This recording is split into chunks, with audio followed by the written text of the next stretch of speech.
राजमणिः सदा विजयते रामं रमेशं भजे रामेणाभीता निशाचरचमू रामाय तस्मै नमः। रामात् नास्ति परायणं परतरं रामस्य दासोऽस्म्यहम् रामे चित्तलयः सदा भवतु मे भो राम मामुद्धर। श्री राम हम सबके हृदय में समाये हुए हैं।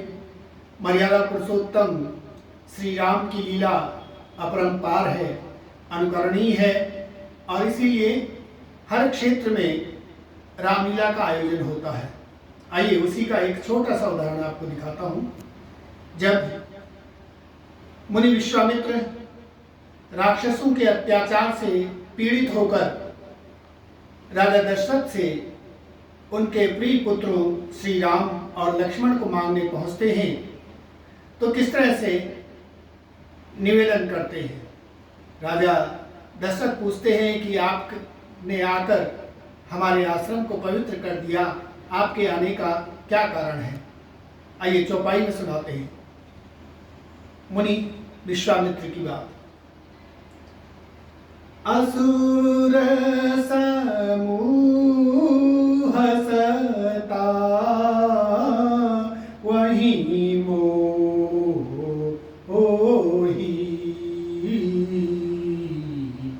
मैं याचन नृप आयहु तोहि अनुज समेत देहु रघुनाथा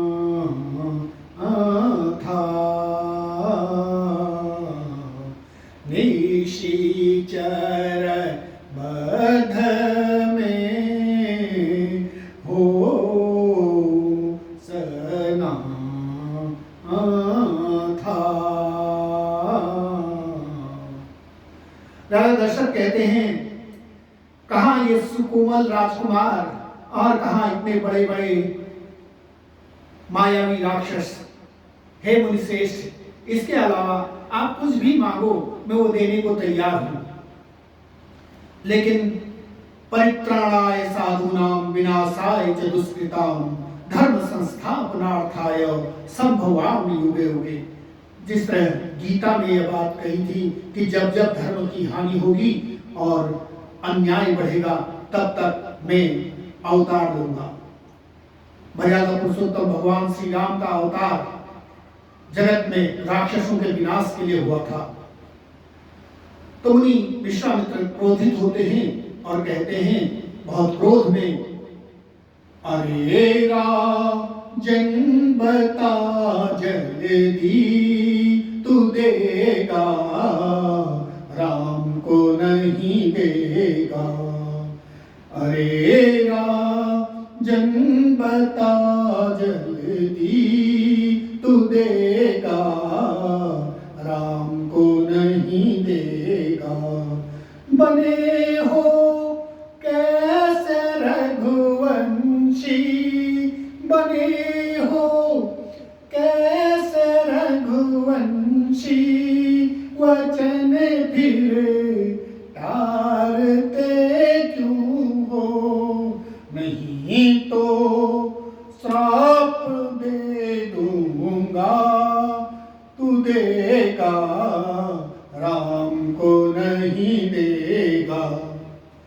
राजा दशरथ किंग कर्तव्य विमूढ़ हो जाते हैं और तभी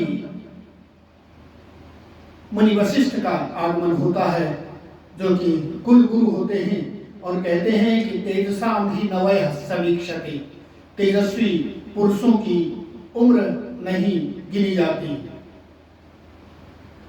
और ये भी कहा जाता है कि देहु भूप मन हरसि सुत, देहु भूप मन हरसि सुत तजहु मोह अज्ञान तजहु मोह अज्ञान धर्म सुयस निप तुम कहाँ धर्म सुयस निप तुम कहाँ इन कहाँ अति कल्याण।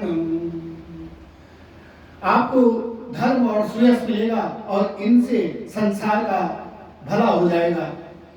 इसलिए मुनि विश्वामित्र के साथ इन्हें भेज दीजिए। और उसके बाद की लीला आप देखते हैं कि बड़े बड़े राक्षसों का संहार किया और उसके बाद रावण जो कि देवताओं को भी परास्त करने वाला था, उसके पुत्र उसके वंश का विनाश किया। बुराई कितनी ही प्रबल क्यों न हो, उसका विनाश सुनिश्चित है। श्री रामलीला नाटक हमें यह दिखाता है और इसीलिए हर क्षेत्र में रामलीला का आयोजन होता है। बोलिए सियापति रामचंद्र की जय, पवन सुत हनुमान की जय, मर्यादा पुरुषोत्तम भगवान रामचंद्र की जय, शेषावतार लखन लाल की जय, जगत जननी सीता माता की जय। बोलिए संत समाज की जय।